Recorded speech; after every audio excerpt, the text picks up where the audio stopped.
Alright folks, today I am here once again to give my thoughts on the newest episode of Dead City, another shitty lesson. Now, just jumping right into it, I did really enjoy this episode. I'd say I enjoyed it even more than episode 1, although there are a few silly decisions made by certain characters that make me question how they've risen to where they are in the first place. But starting out with the opening scene, I've said it before and I'll say it again, I absolutely love this new era of reclamation. It's so cool to me to see armies casually grouping together in random areas like ports without fearing immediate danger, as no random raider is gonna attack a militia of this size and a few walkers aren't gonna catch them off guard. Last review I talked about how intrigued I was with New Babylon and the way they function, but the more I see how silly some of their plans and laws really are, the more I realize I think I just like the concept of what they represent in terms of bringing structure to the East. The CRM and Commonwealth have the population and infrastructure, but they're mostly relegated to their central cities, while New Babylon is implied to have communities reaching far enough to where they need to designate territories in their land. However, you gotta wonder, how the hell are they maintaining this coalition if they're executing every other citizen? To threaten Maggie with hanging all 20 soldiers she volunteered for if she bails is insanity.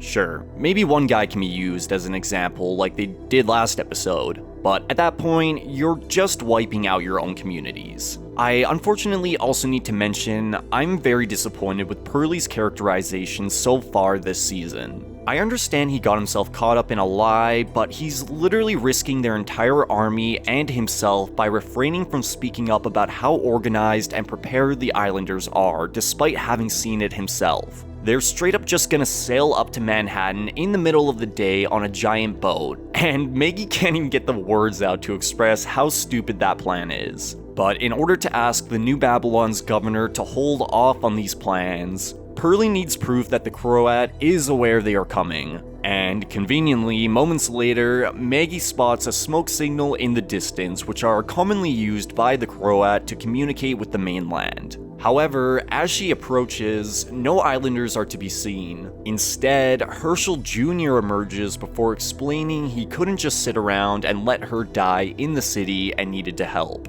But without anyone else around and the convenience of their reunion, I can't help but think Herschel was the one to light the signal. Although, judging by how he tries to express how this means they can't go or they'll die, I think he was trying to save his mom and Ginny from having to return. We know there's some weird dynamic between Herschel and the Dama, but I don't think they're gonna go down a Herschel is evil route, even if it was somewhat done in the comic. Instead, he seems to have been traumatized by her, even if he doesn't outwardly express it. However, despite Governor Byrd now being aware the Islanders were expecting them following Maggie's revelation, Pearlie still suggests taking the ferry, but under the cover of darkness. And when Maggie expresses her concern with the mission due to her experience on the island, why she was there in the first place, the New Babylon Major in charge of this mission threatens to hang Herschel for defying them. Like, what is wrong with you guys? This is a prime example of the dangers of blind obedience. Yeah, let's just hang a child because our 5-year-old law book says so. This naturally causes Maggie to lash out and punch the Major, who orders their immediate arrest for insubordination before locking them up on the ferry and taking off come nightfall. And again, I can't get over how naive Pearlie is in this episode. Maggie straight up tells them we are currently sailing into an ambush, yet he says, yeah, but we'll fight back. How, bro? You're all in one spot.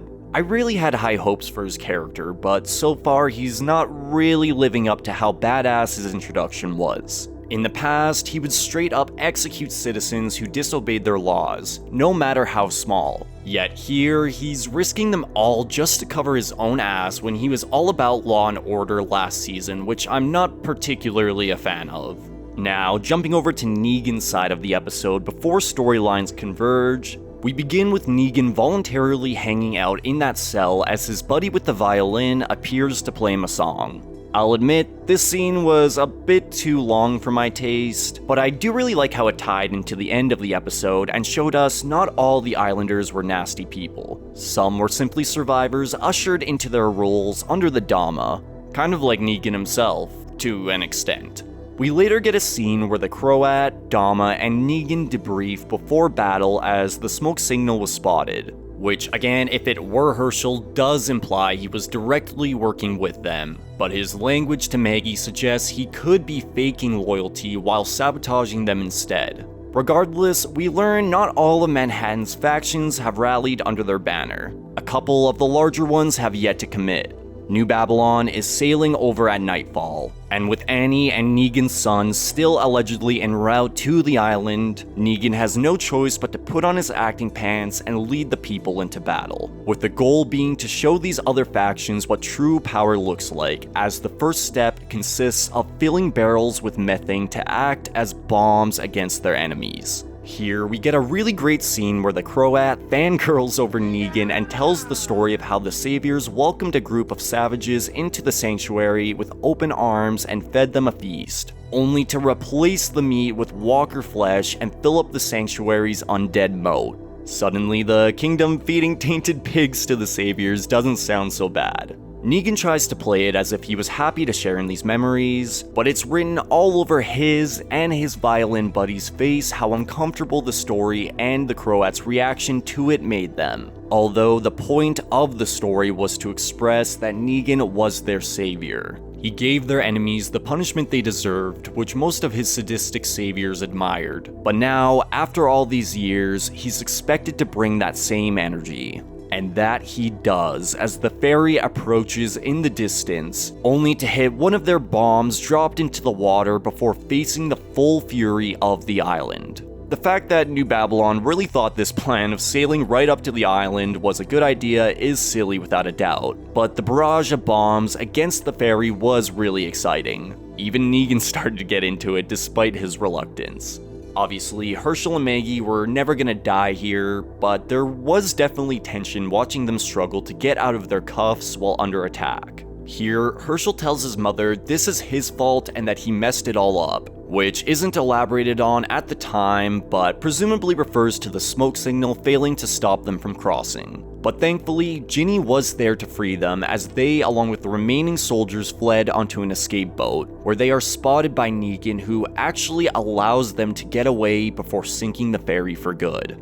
I have to admit, I think the series is giving a lot of value to Negan's redemption arc from the main show. He has truly changed. He may still show glimpses of enjoying the killing, but largely he is simply doing this for his own survival, and even willing to risk it for the sake of Maggie and Herschel. Where he's at as a character is a retread of his past, but it's an intentional retread to show you how different he is now, which I think is really working. If it wasn't for Annie and his son, Negan would rot away in that cell before he became that man again. But as Maggie, Herschel, Ginny, and the remaining New Babylon soldiers, including Pearlie and the governor, crawl out of the Hudson onto the island, many of their fallen allies emerge from the water, which forces them deeper into Manhattan.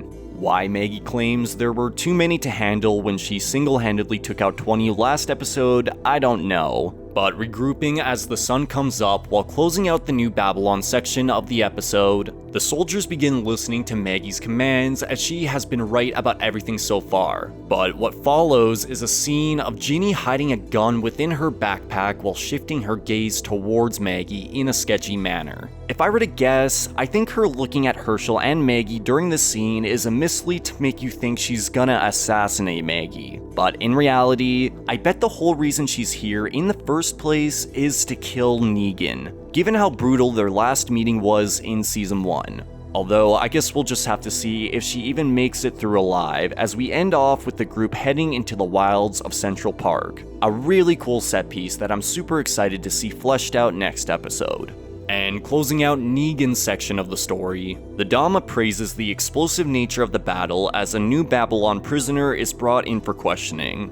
However, he is not the main focus of this meeting, as the Dama shifts her eyes onto Negan as she accuses him of sparing someone from the ship. And as a punishment for his insubordination, the Dama brings in the violin player and taunts Negan with his music before cutting him open herself.